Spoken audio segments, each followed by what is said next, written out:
Good evening, everyone. Thank you to the Beach Cities Health District for giving us this forum, first and foremost. I think this is obviously a really important conversation and very personal to me. So to answer your question, I've heard it described, the opioid epidemic described in a way that really made sense to me, which is that there's three waves. The first wave being, with OxyContin, Purdue Pharma was an organization that put out a very, very potent prescription pain medication. Became very prevalent in the late 90s and the early 2000s.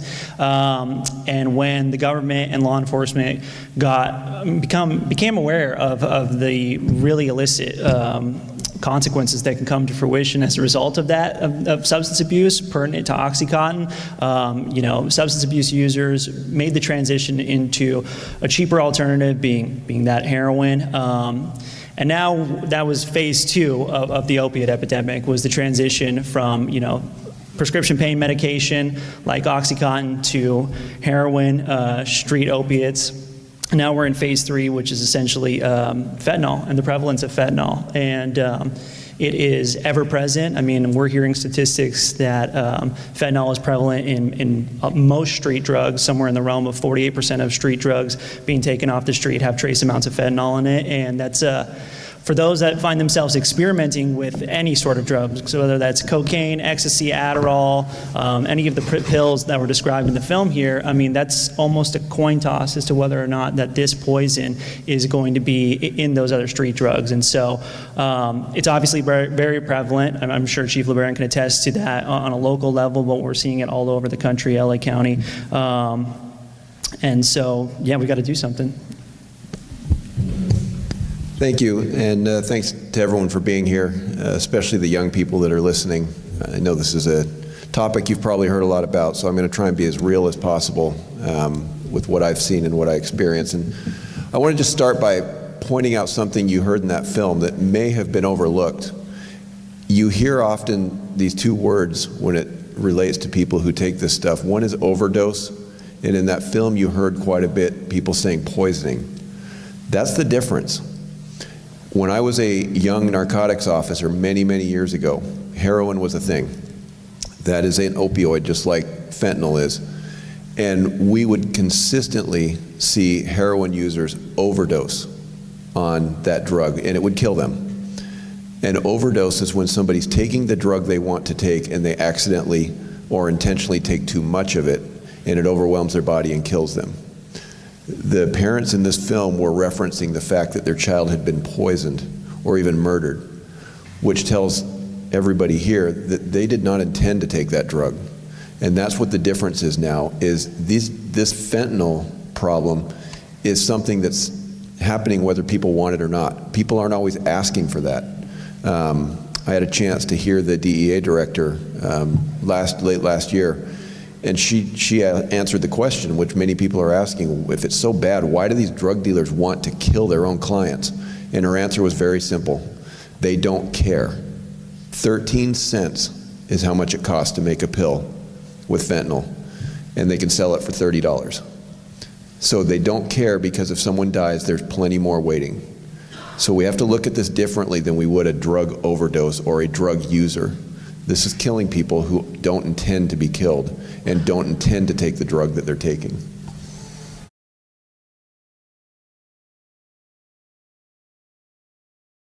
Thank you. And good evening, everybody. And it's really important that you're here, because we'll get to it later, but being in events like this is part of what we're going to need to do as a country, really, to make a difference here. The chief actually answered a great deal of what makes it so lethal, and that is, on one hand, it's just to repeat, it's a drug that most people are not trying to get. We do get a few people who actually are addicted to fentanyl, and they die, of course, of overdose, but they have a different tolerance to the drug because they've used it. People who don't know what they're getting are, as the chief said, and as the film said, being poisoned, murdered, and so on. So that's one thing that makes it extremely different. The other thing is, again, you heard it in the film, how potent. You saw that guy with the vials. You saw how much fentanyl it takes to kill somebody. And you know, sometimes we get numb to statistics. 70,000 people killed last year, or whatever. Think of it this way, and this may be what, again, we need as a country. You know, the last major, I looked this up before I came, the last major US airplane crash was in 2009. 49 people died on a plane. The fentanyl the fentanyl poisoning deaths is the equivalent of a major airliner going down every day. Just think about it. Every day an airliner goes down and everybody gets killed. When we begin thinking about the enormity of what that is like, we begin to understand that this is a different situation than we've ever had around drugs and alcohol. And we have to do something. And part of the doing something is educate, make people aware, make them understand, so that we can have conversations with our children, our young adults, and our adults.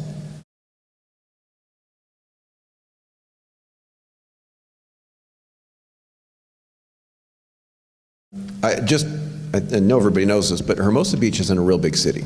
So we get much less activity, if you will, just numbers-wise than maybe some of the cities around us. So you got to use kind of the perspective of some of the things that I'll talk about for a city as small as ours. The last 3 years, Hermosa Beach police officers used naloxone 13 times on people that they came in contact with.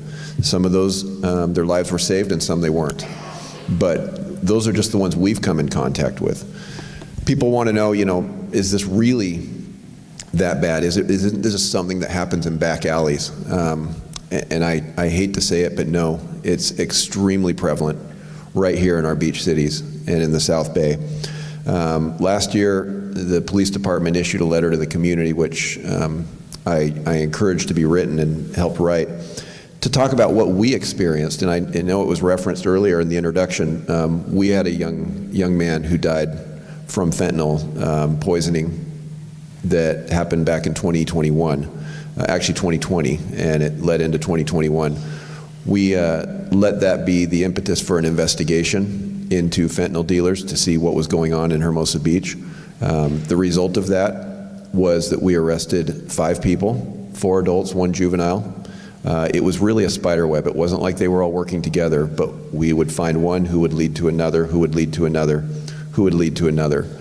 We seized about 2,400 pills that were all positive for fentanyl.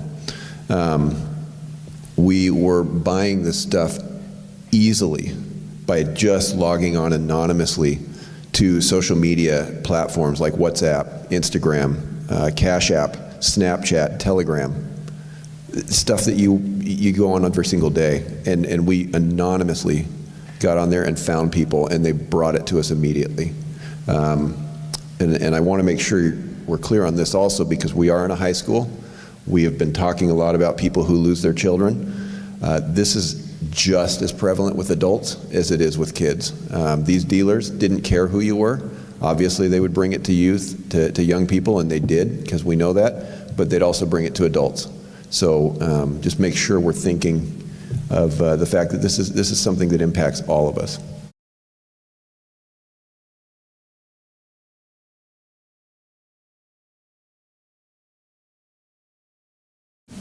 There's many reasons why young people begin to experiment with drugs.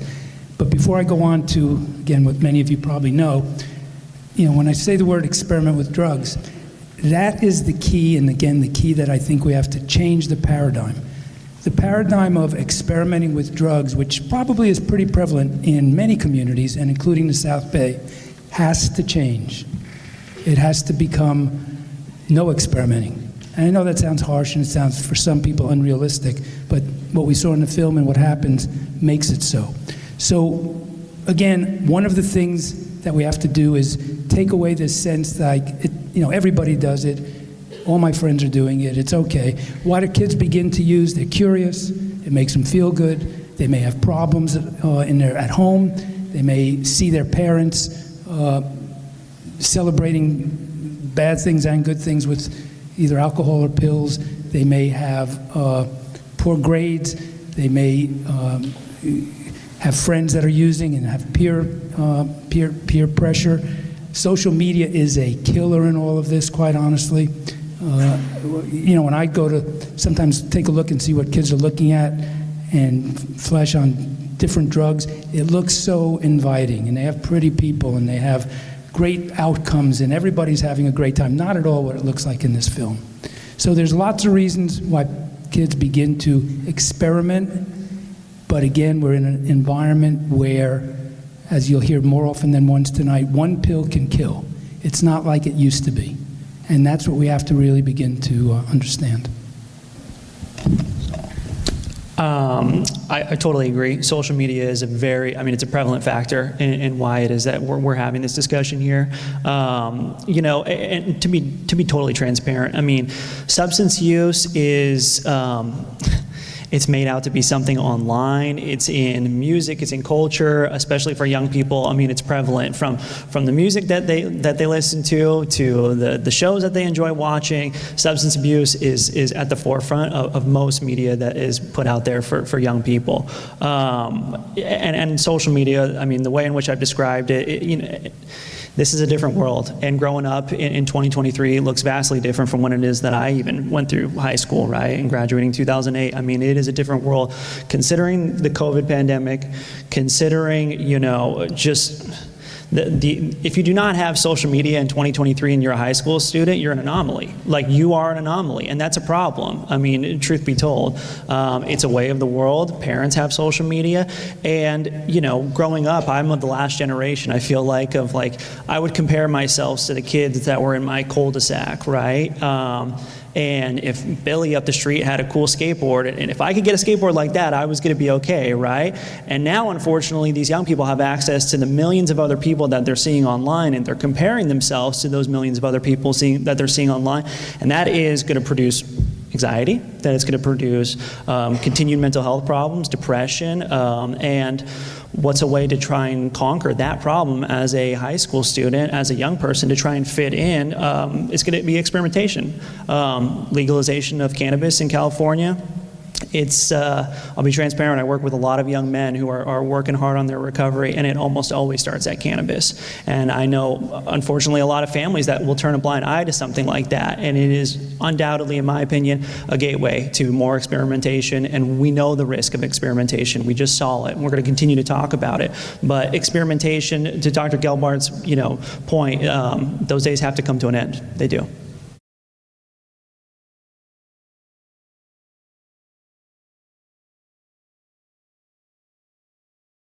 I've heard statistics that 60% of TikTok users are under the age of 14, and the chief attested to this.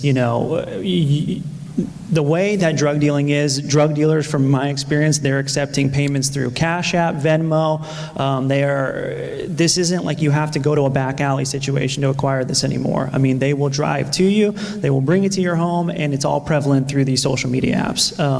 That is the platform that they're using, and it's problematic, because I can understand as parents, how do you moderate this type of thing, right? We've got to find creative ways, and we've got to start having these kinds of conversations.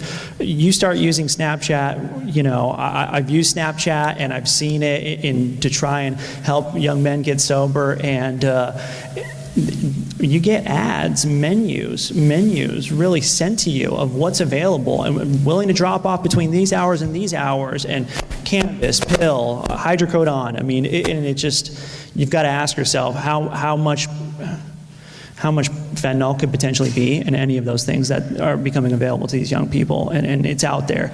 Your teen, your youth, they will know somebody that knows somebody, or they will know somebody directly that they will know some way to get it. I can undoubtedly attest to that. Yeah. So with social media, obviously I talked about how easy it is to get drugs on social media. I think that's just a simple fact that everybody understands.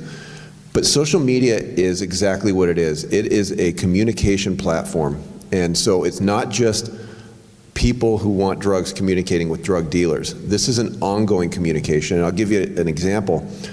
Our officers responded to a park one night, and it was regarding a young man who had overdosed on what we believe was fentanyl or some sort of an opioid.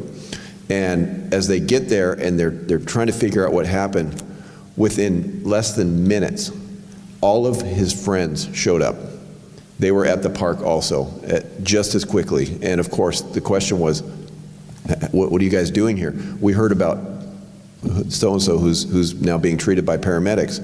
How'd you hear? Oh, it was on social media, on Snapchat. And they were there immediately. And so, of course, that tells you how influential the communication is amongst the people who are using, because they're all interconnected with each other. And the biggest problem is that the narrative that goes out about the drug use is more influential through that medium than what we're doing right here, what that film's going to do right there, because they're going to hear the stories afterwards of, oh, he's fine, there was no problem. And that's exactly what happened. Is he was fine, no problem. The next day, one of his friends who was there was dead. And so social media has a communication factor that is magnified well beyond what any of us can do. We know through our investigations that even the dealers who are dealing are communicating back to people. In the case of one of the deaths that we investigated, that one of the dealers was immediately sending to all the clients who had bought from him, "It wasn't me, I didn't do it, that's a lie," and starting to send threats to the kids. So think about the impact that has on a teenager. You want them to come talk to you as a parent, and they're getting threatened by their dealer through social media that you don't even know about, that if they do anything, that they're going to be in trouble, they're going to get hurt, or any of that stuff. It has such a powerful impact on people because there's communication going on you will never know is happening.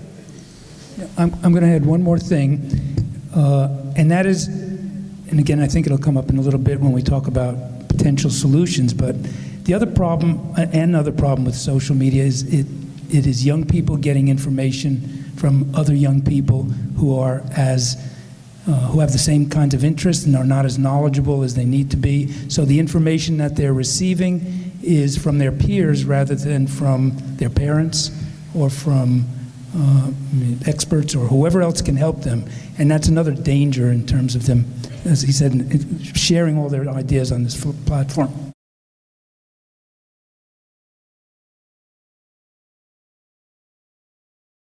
This has to be peer supported, really. In talking about young people, when I was young, and when I was young and going through some of my struggles with substance abuse, authority figures, parents, school systems, it didn't hit home to me until that was a friend communicating with me, a member of my peer group, and I'm so grateful for Alcove existing, because I think that's a progressive step in the right direction, is getting young people in front of other young people, and I wish, in total transparency, that the film would have showed young people reacting to this.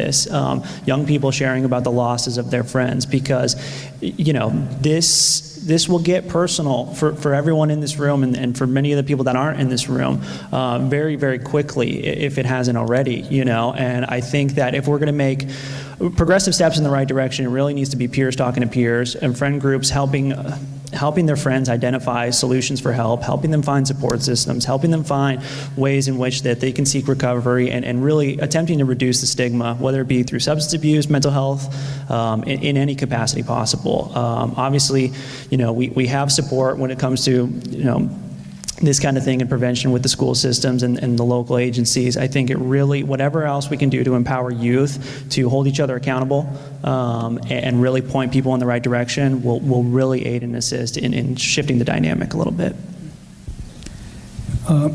Thank you, that's great. One thing that's always important in any of these prevention and education thoughts is it's multifactorial. It's not any one thing, it's not any two things. It requires, a full circle of pie chart of everybody involved as much as possible. And as I said earlier, and it's as deep as I can say it, is we need a paradigm shift. And in this community, as I say, many kids and many parents feel everybody experiments, everybody does it. We get a lot of people that come into our center that say, well, my kid's not so bad. And, that's really the norm, quite honestly, when kids start using. Parents generally don't know that they're child is using, it takes them about 2 years to even find that out. And so we need that paradigm shift in any way we can, whatever it takes, education, training, working with the young people being ambassadors, all with law enforcement helping, community helping, to get that paradigm shift to say, this is different, this crisis is different, one pill can kill, as we've been saying.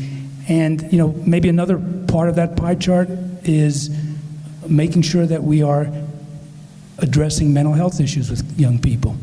Access to mental health care, especially after COVID, is really, really difficult. And so again, as a community, we have to figure out ways. Alcove is a great example. We have to figure out ways to provide young people with the ability to deal with the stresses and strains that they're going through. So after watching that film and knowing that there are stories in this audience, I want to express not only my respect, but the fact that I'm trying to speak real, but I also know that people are experiencing things that are far beyond what I can understand. So I do want to share just a quick story to go back to the question. I've been involved on a personal level. I've got 3 of my own kids.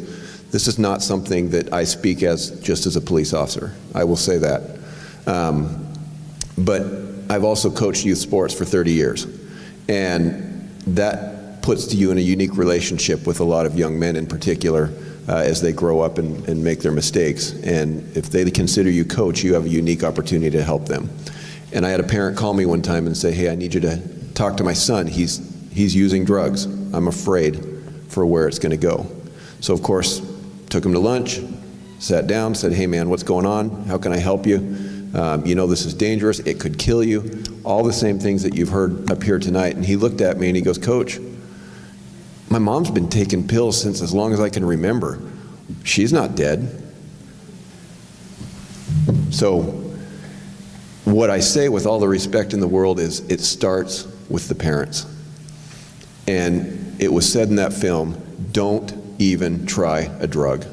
Now, I'm not going to tell you how to live your life, but I was talking to the doctor here before, and he said it himself. The #1 drug they're treating for is alcohol and then marijuana.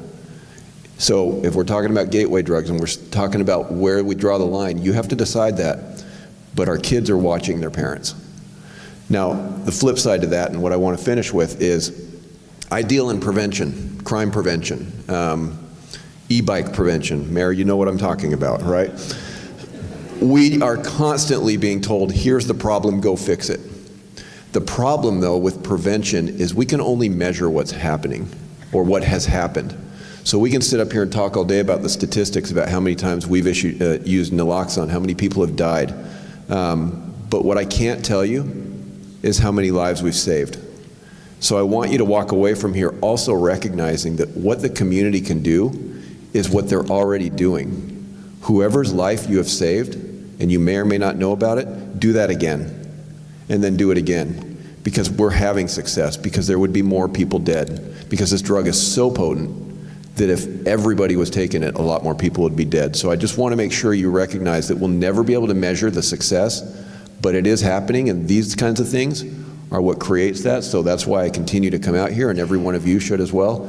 And I encourage you to keep doing what you're doing because it is making a difference.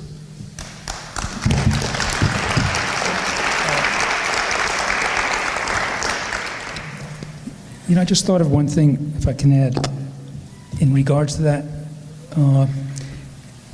Another thing we hear a lot, I guess we have to have our eyes and ears open, and we have to help each other. And that means if you know something, share it with someone's parents. I get a lot of questions often from parents. Well, my child told me this and I know that, but I don't want to, get my kid in trouble by calling the parent. These are times, again, where a lot of those rules have to sort of go out the window. And if you know something and see something, it's the chief's words that triggered mine. You can save a life that way too. Make sure if you think somebody's in trouble and it's not your kid, let the parents know. If I may as well. This empowerment that we're talking about and calling each other out and holding each other accountable to save lives. I mean, we are making a difference. In total transparency, spoke at a high school down in San Diego last week, and assistant principals, counselors on the campus, walking the campus, all had Narcan or naloxone around their necks, which was a conversation starter, to say the least, right? And but the more we can do to kind of prevent these things is obviously going to be, it's important. And I can't emphasize enough, like, the fact that there's people in this room. I mean, we held a parent forum and we had 6 families for our entire school district. We had 6 families in the room. And so you all need to give yourselves credit that these kinds of conversations are happening, and I'm so grateful for, again, the Beach Cities Health District for giving us this forum and giving us this time and space to have these kinds of conversations. But it really starts in your home, and my hope is that all of the families that are in this room can leave here feeling empowered and more willing to have these tough conversations with their young people and their neighbors and their friends, because the more we can educate on the ground floor, we can save more lives.